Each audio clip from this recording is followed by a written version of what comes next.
Prosecutors in Sweden have reopened an investigation into sexual assault allegations against WikiLeaks co-founder Julian Assange.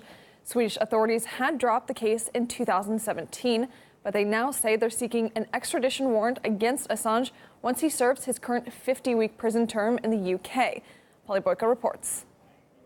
Well, these allegations date back to 2010, and the investigation into them was dropped in 2017. Swedish prosecutors were unable to go ahead with the investigation while Assange was essentially stuck inside London's Ecuadorian embassy. But when Swedish prosecutors dropped the investigation, they said that it could be reopened if the situation allowed. So when Assange was dragged out of London's Ecuadorian embassy last month, the woman that had made the allegations against him said that she would like the case to be reopened, and that's precisely what has happened.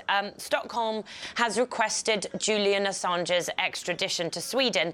Take a listen to what the prosecutor had to say at a press conference a little bit earlier on.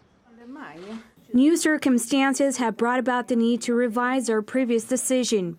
After reviewing the current state of the preliminary investigation, my assessment is that there are still grounds to suspect that Mr. Assange committed rape.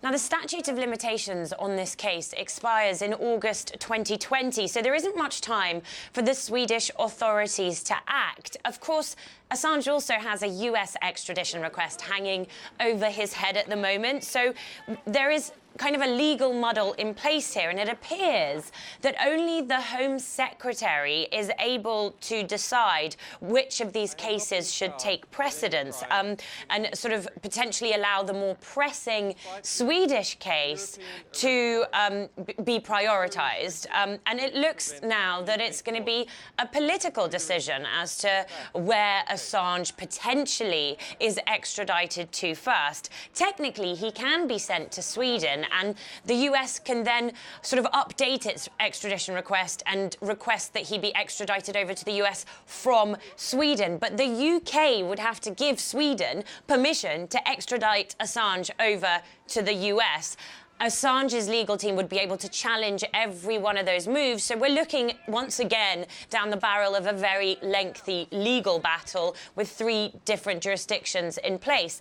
Now, Assange has always rejected all the allegations, the Swedish allegations against him. He's always said that he sought refuge in London's Ecuadorian embassy, not because he was afraid of being questioned in Sweden, but because he was always concerned that the Swedish case was simply a pretext for a more serious US extradition request where he could face serious charges for his publishing activities. And WikiLeaks published the Iraq war logs, which are those leaked government sort of diplomatic and military files. They were deeply embarrassing to Washington.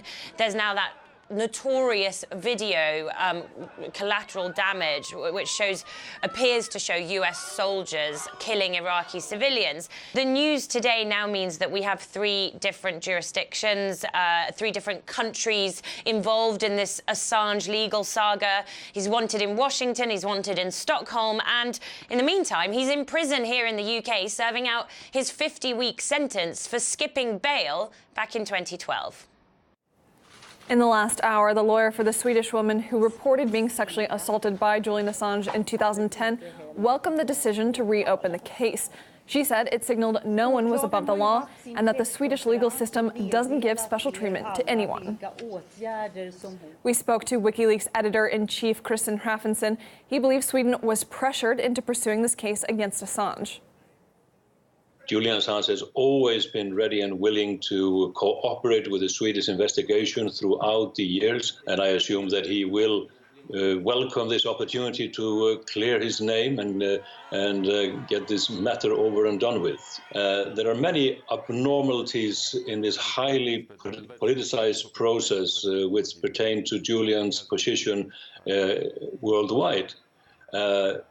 The Crown Prosecution Service in the UK was in the driver's seat in this case, it seems, according to emails that were obtained through Freedom of Information requests. Everything that pertains to Julian Assange these days is politicized. It is very hard to see that he has an opportunity to a fair trial in Sweden in the UK or in the United States, especially, because that is exactly what these all pertains to. An onward extradition to the United States to face trial for publishing the truth.